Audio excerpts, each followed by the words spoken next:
Perkenalkan, nama saya Siti Hana Irawarni Alfu, saya dari kelas B. Di sini saya akan sedikit menjelaskan tentang prioritas dalam aspek perintah.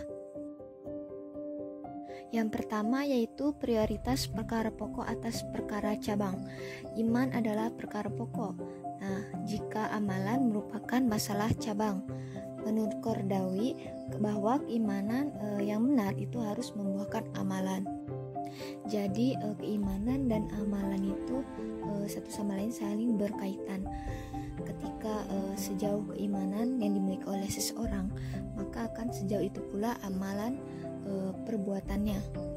Dan sejauh itu pula dia melakukan perintah yang diberikan kepadanya serta menjauhi larangannya.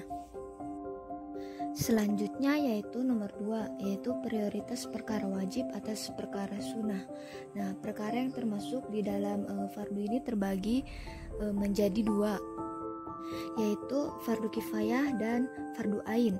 Nah, fardu kifayah itu suatu kewajiban yang apabila dilakukan oleh seorang atau beberapa orang, maka orang yang lain tersebut tidak berdosa bila tidak mengerjakannya. Sedangkan fardu ain itu suatu kewajiban yang harus dilakukan oleh setiap manusia yang telah memenuhi syarat untuk diberi beban kewajiban. Contoh dari fardu ain yaitu seperti puasa, zakat, sholat dan lain sebagainya. Jika contoh dari fardu kifayah yaitu menyolatkan jenazah. Nah, Qardawi juga menjelaskan bahwa fardu kifayah itu berkaitan dengan hak Allah semata-mata, mungkin dapat diberi toleransi, sedangkan berbeda dengan fardu ain yang berkaitan dengan hak hamba-hambanya.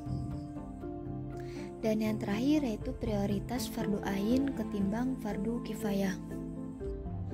Nah, tidak perlu diperselisihkan bahwa perkara fardu itu mesti didahulukan ketimbang perkara yang hukumnya sunnah. Tetapi perkara-perkara yang fardu itu pun sendiri memiliki berbagai tingkatannya. Jadi bahwa fardu ain itu harus didahulukan atas fardu kifayah karena fardu kifayah itu kadangkala sudah ada orang yang mengerjakannya. Jadi orang yang lain sudah tidak menanggung dosa karena tidak melakukannya. Sedangkan fardu ain ini nggak boleh ditawar lagi karena tidak ada orang yang boleh menggantikan kewajiban yang telah ditetapkan atas dirinya masing-masing. Banyak hadis Nabi juga yang menunjukkan bahwa seorang muslim itu harus mendahulukan fardu ain dibanding fardu kifayah. Salah satunya yaitu Bukhari dan Muslim meriwayatkan dari Abdullah bin Amr bin As radhiyallahu anhu berkata bahwa ada seorang laki yang datang kepada Nabi SAW. Dia meminta izin untuk berperang.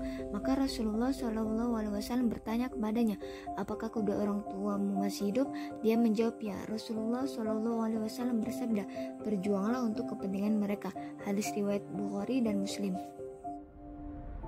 Dari hadis tersebut tuh terdapat perkara yang ada kaitannya antara berbuat baik kepada kedua orang tua dan berperang membela agama. Nah, perang di sini tuh termasuk fardu kifayah karena peperangan untuk merebutkan suatu wilayah dan bukan mempertahankan wilayah sendiri, yaitu peperangan untuk merebutkan suatu wilayah yang diduduki oleh musuh. Dan dari contoh tersebut sudah jelas bahwa kita sebagai seorang muslim itu harus mendahulukan fardu ain terlebih dahulu, baru fardu kifayah. Nah, jadi dapat disimpulkan bahwa prioritas dalam aspek perintah itu ada 3. Yang pertama, mendahulukan perbuatan hukum berdasarkan prioritas perkara pokok, perkara wajib, dan kewajiban personality.